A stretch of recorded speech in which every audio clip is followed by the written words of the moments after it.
जय हिंद दोस्तों। आज मैं आपको बताने जा रहा हूँ आर्थिक आज़ादी के बारे में। देखिए आजकल होता क्या है, अक्सर देखने को मिलता है, आप भी देखते हैं, हम लोग भी देखते हैं। अक्सर हर गांव में, छोटे शहरों में, हर समाज में ऐसे लोगों की तादाद बढ़ती जा रही है जो 55 साल के हैं, 60 साल के हैं, 65 साल के हो गए हुए हैं और उनके पास किसी प्रकार का कोई बैलेंस नहीं है, आय का कोई स्रोत नहीं है, कहीं किसी प्रकार का कोई इन्वेस्टमेंट नहीं है, कहीं किसी प्रकार का कोई निवेश नहीं है और वो व्यक्ति बिल्कुल ही आर्थिक रूप से कमजोर हो गया हुआ है।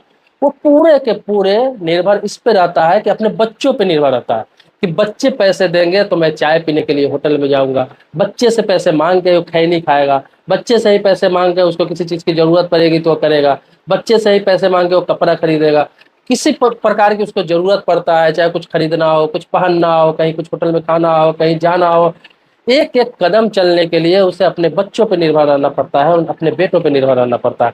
क्यों? इसलिए कि उन्होंने जीवन में किसी प्रकार का कोई इन्वेस्टमेंट नहीं किया, किसी प्रकार का कोई निवेश नहीं किया, किसी प्रकार का बचत नहीं किया।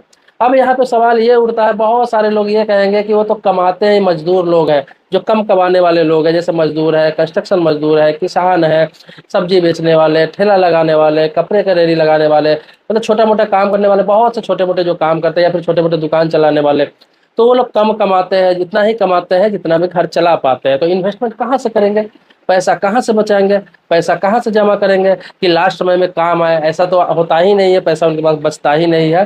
तो मैं आपको ऐसा ट्रिक बताने वाला हूँ, ऐसा मंत्र देने जा रहा हूँ कि आप कम से कम पैसा कमा के अच्छा इन्वेस्टमेंट कर सकते हैं, अच्छा पैसा जमा कर सकते हैं, ताकि आपका उम्र जब 50 साल, 55 साल, 60 साल हो जाए, उस समय आप काम छोड़ना चाहे, काम करने के लायक न रहे, आपका काम नहीं चले, आपका बिजनेस नहीं चले, तो भी आप अच्छा ज़िंदगी जी सके और अच्छी ज़िंदगी और किसी का मोहताज नहीं रहे, बच्चों के मोहताज नहीं रह सके। क्योंकि बच्चों के मोहताज रहने से बहुत सारी आफत आती है, बहुत सारी दिक्कतें आती है।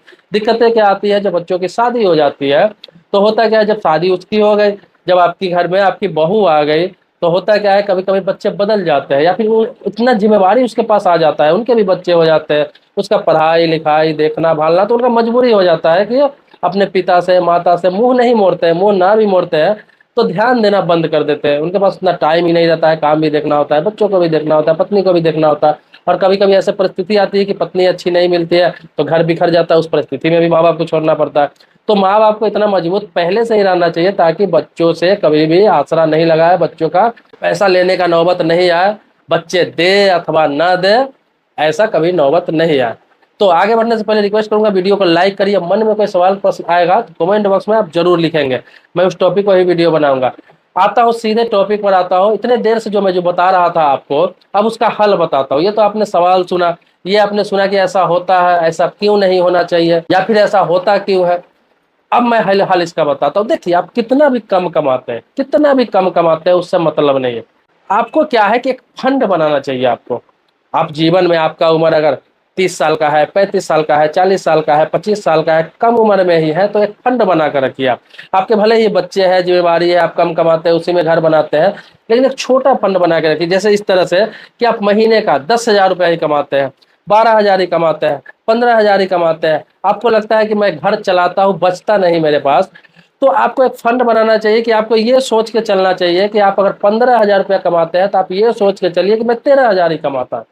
आप अगर 10,000 रुपये महीना के कमाते हैं तो आप ये सोच के चलिए कि मैं 8,000 ही महीना का कमाता हूँ।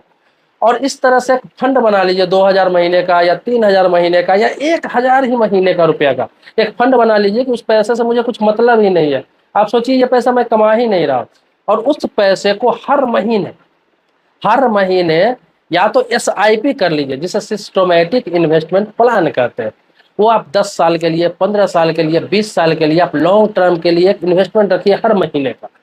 ये क्या होगा कि 10 साल, 15 साल, 20 साल बाद इतना पैसा हो जाएगा आपके पास कि उस समय आप काम करने लायक नहीं रहेंगे, तो उस पैसे से अच्छा सा बिजनेस डाल सकते हैं, कुछ पैसे आपके पास बच भी जाएंगे, बाकी बची जिंदगी अच्छे से काट सकते हैं।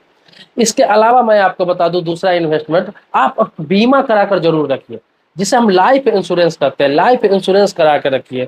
उससे क्या होता है, फायदा होता है, उसमें दो तरह का फायदा होता है। एक तो है कि आपकी अगर डेथ हो जाती है, मैं क्लियर बोल रहा हूँ, डेथ हो जाती है, मृत्यु हो जाती है, बहुत लोगों को बुरा लगता है कि ऐसा आप बोलते क्यों। मैं बता रहा हूँ कि मैं अभी बोल रहा हूँ, अगले सांस में मैं जीवित रहूं या न रहूं इसकी कोई गारंटी नहीं है। मरना सभी को है, इसीलिए इस बात को क्लियर बोलना चाहिए, यहाँ इंसान आया ही मरने के लिए। तो खुदा ना करे, ईश्वर ना करे, एक्सीडेंटल मौत हो जाता है, चाहे नॉर्मल डेथ हो जाता है, अगर लाइफ इंश्योरेंस रहता है तो फैमिली को इतना पैसा मिल जाता है कि वो अच्छा से कवर कर सके, आगे की जिंदगी अच्छा बिता सके। इसके अलावा मैं आपको बता दूं कि जरूरी नहीं कि इंसान मर ही जाए, इंसान की मृत्यु भी हो जाए। अगर इंसान जिंदा भी है, जीवित भी है, तो भी एक लाइफ टर्म होता है, 10 साल का, 15 साल का, 20 साल का टर्म का आपने इंश्योरेंस लिया है, तो आपको जीते जी भी अच्छा खासा रकम मिल जाता है। लास्ट में मैच्योरिटी होता है तो उस पैसे से आप बाकी का जीवन अच्छे से काट सकते हैं, कोई छोटा मोटा बिजनेस करके, या फिर उस पैसे को कहीं इन्वेस्टमेंट करके। तो एक लाइफ इंश्योरेंस, टर्म इंश्योरेंस आप जरूर लें। अब देखिए होता क्या है कि कोई एजेंट आपके पास आता है, इंश्योरेंस एजेंट, और आपको प्लान समझाता है, आपको कोई इंश्योरेंस के बारे में बताता है, तो लोग भागते रहते हैं। बहुत सारे लोगों से तो मैंने ये भी सुना है कि ये कहता है एजेंट अपने फायदे के लिए आता है, साला को बीमा नहीं मिलता है तो मेरे पास आता है, मेरे पीछे पड़ा हुआ है, मेरा जीना मुश्किल कर दिया हुआ है। इस तरह के लोग कहते हैं और उससे भागते हैं। हाँ, आपके पास पहले से बीमा है तो कोई दिक्कत नहीं, लेकिन बीमा नहीं है, कोई इंश्योरेंस एजेंट आता है और आपको लाइफ इंश्योरेंस का प्लान समझाता है, और आप उसे अभी बेवकूफ समझ रहे हैं, आपका उम्र 20 बरस, 30 बरस, 25 बरस, 35 बरस है, आप उसे बेवकूफ समझ रहे हैं, तो आपके ये बात याद आएगी कब? जब आप 55 बरस प्लस कर जाएंगे, 60 बरस प्लस कर जाएंगे, तब याद आएगा कि अगर मेरे पास बीमा रहता, मैं महीने का 500 ही या फिर 1000 ही बचत करके रखता, और हाफ ईयरली और ईयरली 10,000 या 15,000 प्रीमियम का एक बीमा करके रखता, तो आज के डेट में मेरे पास कम से कम 10 लाख, 15 लाख, 20 लाख रुपए का मेच्योरिटी मिलता, और बाकी की जिंदगी इसे इन्वेस्टमेंट करके या बिजनेस करके मैं अच्छे से काट लेता। तो उस समय याद आएगा, लेकिन उस समय आपके पास क्या होगा? सिर्फ पछताने के अलावा कोई ऑप्शन आपके पास नहीं रहेगा। बीमा खराब चीज नहीं है, इंश्योरेंस खराब चीज नहीं है, बहुत अच्छी चीज है, बशर्ते आप एक अच्छा सा बीमा करें अच्छे रकम का, और उस पर आप पैसे इन्वेस्ट करते रहे। हाफ ईयरली करा ले, 6 महीने का एक बार प्रीमियम, या क्वार्टरली करा ले, 3 महीने पर एक बार प्रीमियम, या ईयरली करा ले, साल में एक बार का प्रीमियम, और आप जमा करते रहे हर साल या हर 6 महीना पर, हर 3 महीना पर, जैसा आप कराते हैं, जमा करते रहे। 15 साल, 20 साल का एक ले ले, मैच्योरिटी मिलेगा, वो अच्छा खासा रकम मिलेगा। उस समय आपको बच्चों का मोहताज नहीं रहना पड़ेगा, आपके बच्चे कहीं सेटल भी रहेंगे, कोई काम भी करते रहेंगे। अगर आपको ना भी देखते होंगे, आपको ध्यान ना भी देते होंगे, अगर उसे पता चलेगा कि मेरे पापा को 10 लाख रुपया मैच्योरिटी बीमा का होने वाला है, 15 लाख रुपया मैच्योरिटी बीमा का होने वाला है, वही बच्चे आपका इज्जत करेंगे, सम्मान करेंगे, आपको अच्छे से देखभाल करेंगे, और वो पैसा आपको मिलेगा तो आपके जीवन में काम आएगा, और बाकी की जिंदगी आपके अच्छे से कटेगी उसे इन्वेस्टमेंट करके। तो आप लोग इंश्योरेंस एजेंट को चुतिया समझना छोड़ दीजिए।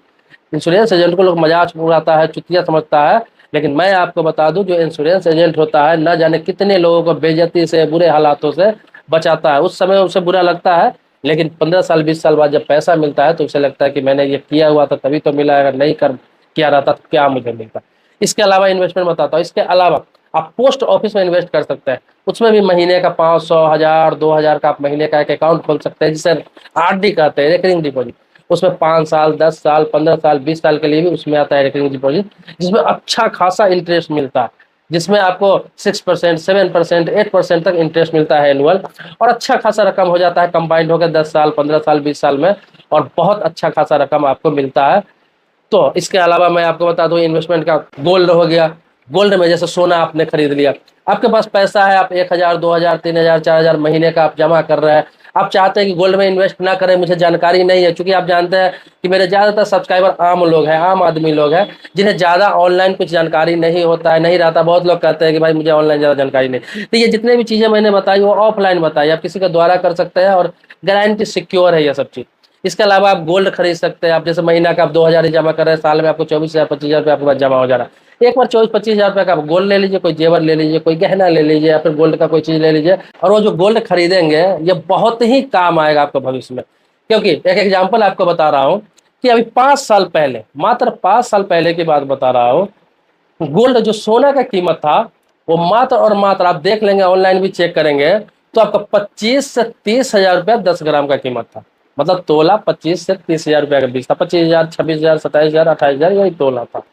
आज के डेट में उसी गोल्ड का कीमत 50,000, 55,000, 60,000, 65,000 तक गया है। मतलब सीधा 5 साल से कम में ही ये डबल हो गया है गोल्ड का रेट। और 5 साल बाद आप इसे देखेंगे तो ये गोल्ड का रेट मैं आपको बता दे रहा हूँ कि लगभग 75 से 80 हजार रुपये तोला होगा और 10 साल बाद ये लाख प्लस चला जाएगा। तो गोल्ड का रेट है बहुत तेजी से बढ़ता है, ये बढ़ता ही रहता है। ये एक ऐसा चीज है जिसका कीमत बढ़ता ही है, घटने की संभावना बहुत कम होती है, घटता ही नहीं है। घटता भी थोड़ा बहुत घटता है, लेकिन वो उछाल फिर कर लेता है। तो इसीलिए गोल्ड खरीद के रखे, आप साल में कुछ ना कुछ गोल्ड खरीदे, इन्वेस्ट करें, थोड़ा थोड़ा ही सही, 10 हजार, 20 हजार, 25 हजार, 30 हजार के करते रहेंगे तो आप समझ लीजिए 10 साल, 15 साल, 20 साल में कितना गोल्ड आपके पास हो जाएगा। तो बहुत सारा वो गोल्ड, जो गोल्ड आप 10 सालों में आप 3 लाख 4 लाख कर इन्वेस्ट करके खरीदेंगे, वो उस समय 10 लाख 15 लाख रुपया प्लस हो जाएगा आपका। तो इस चीज़ों का समझ लीजिए, थोड़ा थोड़ा करके ही खरीद सकते हैं। तो ये बताया अल्टरनेट आपको गोल्ड। अगर आपके पास एसआईपी की जानकारी नहीं है, आप पोस्ट ऑफिस में पैसा नहीं रखना चाहते हैं, इंश्योरेंस नहीं कराना चाहते हैं, तो बता रहा हूँ कि घर में रखना चाहते हैं तो गोल्ड खरीद के रखिए, क्योंकि कैश घर में कभी जमा नहीं कीजिए। बहुत सारे लोग कहते हैं कि भाई सेविंग अकाउंट पे पैसा जमा करते हैं। सेविंग अकाउंट पर आप पैसा उतना ही रखे खाता पे जितना आप खर्च करते हैं, जितना जरूरत है, उससे 10, 15, 20 हजार रुपये एक्स्ट्रा जरूरत के लायक पैसे रखें। लेकिन इन्वेस्ट सेविंग अकाउंट पर नहीं करें, क्योंकि उसका इंटरेस्ट होता ही है 1%, 2%, 3% ईयरली होता है इंटरेस्ट। उससे कुछ नहीं होने वाला है, वो पैसा बेकार चला जाएगा, पैसा का कोई कीमत बढ़ता नहीं रहेगा। मान लीजिए कि आप सेविंग अकाउंट पर अभी मान लीजिए 50 हजार रुपये आपने रख दिया, 10 साल बाद निकालेंगे तो कितना होगा, 60 हजार में 70 हजार रुपये होगा, इससे ज़्यादा नहीं हो सकता है। लेकिन वो एसआईपी में वो पैसा चला गया हुआ, या फिर वो पैसा इंश्योरेंस में चला गया हुआ, या वो पैसा आपका मैंने बताया पोस्ट ऑफिस में चला गया हुआ आपका किसी स्कीम में, तो समझ लीजिए वो 3 गुना 4 गुना प्लस ही आपको 10 साल 15 साल बाद आपको मिलेगा। मिनिमम 10 साल से कम का कोई भी प्लान नहीं ले। आपका उम्र अगर 20 साल, 25 साल, 30 साल, 35 साल है, तो 10 साल, 15 साल, 20 साल का प्लान ले। ये सोच के रखे कि ये पैसा मेरा है ही नहीं, वो पैसा आपको 55 साल बाद, 55 साल की उम्र के बाद, या फिर 60 साल की उम्र के बाद, या फिर 50 साल की उम्र के बाद वो आपके बहुत काम आने वाला है। तो इन्वेस्ट का आदत डालिए, ताकि भविष्य में जब आपका उम्र 50, 55, 60 हो तो बच्चों का मोहताज नहीं रहना पड़े।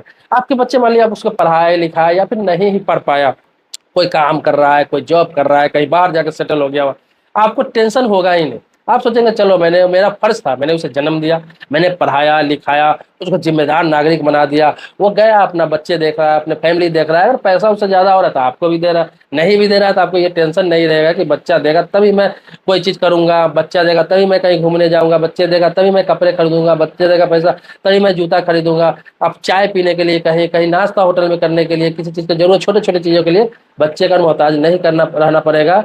यहाँ तक कि आपको कभी थोड़ा सर्दी खांसी भी होता है तो आप दवा के लिए बच्चे का मोहताज रहना पड़ता है। तो ये नौबत नहीं आएगी, आप सेल्फ डिपेंड रहेंगे, आर्थिक आज़ादी आपके पास रहेगी। तो कम कमा के भी आर्थिक आज़ाद इंसान रह सकता है। ये सभी चीज़ें यूरोपियन कंट्री में आप देखेंगे, गल्फ कंट्री में देखेंगे, तो वहाँ के लोग इसी तरह से बचत करते हैं। ऐसे नहीं कि उस जगह पे, उस कंट्री में मजदूर नहीं होते, लेबर नहीं होते, कंस्ट्रक्शन का काम नहीं होता, किसानी का काम नहीं होता है, वहाँ कोई सब्जी नहीं बेचता है, वहाँ कोई छोटे मोटे ठेली लगा कपड़ा नहीं बेचता है, वहाँ कोई पान नहीं बेचता है, वहाँ कोई चाय नहीं बेचता, ऐसी बात नहीं है। वहाँ भी छोटे मोटे लोग काम करते हैं, लेकिन शुरू से इन्वेस्ट का आदत डालते हैं, छोटे छोटे इन्वेस्ट का आदत शुरू से डालते हैं, और वो एक दिन 15 साल बाद, 20 साल बाद एक बड़ा रकम के रूप में उभरता है। और उस समय वो व्यक्ति काम छोड़ भी देता है, तो उसके बाद 15 लाख, 20 लाख, 30 लाख का एक एसेट होता है, और उस पैसे से फिर बड़ा बिजनेस करके बाकी की जिंदगी आसान से काटता है, या फिर उस पैसे के कहीं इन्वेस्ट करके बाकी की जिंदगी आसानी से काट लेता है। उसे किसी का मोहताज नहीं रहना पड़ता है। उसे ये किसी को नहीं कहना पड़ता है कि मेरा बच्चा मुझे नहीं देख रहा है, मेरा बच्चा मुझे कमा के नहीं देख रहा है, मैंने उसे पैदा किया, वो मेरा ख्याल नहीं रख रहा है, ध्यान नहीं रख रहा है। ये कहने की जरूरत नहीं पड़ती है, क्योंकि उसके पास भी बच्चे होते हैं, उसके भी बीवी होते हैं, उसके भी जंजाल होते हैं। तो वो उतना ही आपको ध्यान दे पाता है जितना ध्यान देना चाहिए, बहुत ही कम ध्यान दे पाता है, उसकी भी मजबूरी हो जाती है उस टाइम में। इस चीज को समझिए, ये सबके साथ मजबूरी हो जाता है। लेकिन हमारे देश में आमतौर पर कल्चर है, लोग यही कहते हैं कि फलाने के बच्चे फलाने को नहीं देख रहा है, फलाने के बच्चे कमा के फलाने को नहीं दे रहा है। भाई ऐसा नौबत हम आने ही क्यों दें, हम ऐसा नौबत आने ही क्यों दें। आर्थिक आज़ादी खुद से हम बना के रखेंगे, खुद से आर्थिक स्वतंत्रता बना के रखेंगे शुरू से, ताकि कोई भविष्य में दिक्कत नहीं आए। चाहे आप कितना भी कमा रहे हैं, ये तो मैं इतना कम बताया हूँ, पैसा इतना कम कमा के भी आप अच्छा खासा बचत कर सकते हैं, ज़्यादा कमा रहे हैं तो और ज़्यादा भी बचत कर सकते हैं। तो दोस्तों, इसी प्रकार का नई नई आपको इन्वेस्टमेंट से संबंधित, बैंकिंग से संबंधित, इंश्योरेंस से संबंधित, लोन से संबंधित, फाइनेंस से संबंधित, और इसके अलावा मैं अच्छी अच्छी बातों पर आपको मोटिवेट करता रहूँगा। तो आप अगर कमेंट बॉक्स में लिखते हैं, कोई वीडियो का डिमांड करते हैं, आने वाला समय में आपको बहुत अच्छी अच्छी मोटिवेशनल वीडियो दूंगा, जो आपकी ज़िंदगी बदल सकती है। आप आगे का ज़िंदगी कैसे जिएंगे, कैसे आप अच्छी ज़िंदगी जी सकते हैं, लग्जरी लाइफ जी सकते हैं कम कमा के, कैसे ज़िंदगी में बहुत अच्छा खुशी हंसी खुशी ज़िंदगी बिता सकते हैं, मैं सारा गुरु मंत्र आपको बताने वाला हूँ आने वाला वीडियो में और आने वाला समय में। तो दोस्तों मेरे चैनल में आप नए हैं, पहली बार चैनल को देख रहे हैं, वीडियो को देख रहे हैं, तो इस चैनल को सब्सक्राइब कीजिए, बगल में बेल घंटी दिखेगा उसको भी जरूर आप दबाएंगे। लेकिन पुराने सब्सक्राइबर है तो इसके लिए कोटि कोटि धन्यवाद देता हूँ, आभारी हूँ आपका। मिलते हैं नेक्स्ट वीडियो में एक नए मुद्दे के साथ, तब तक के लिए शुक्रिया, धन्यवाद, जय हिंद मेरे दोस्तों।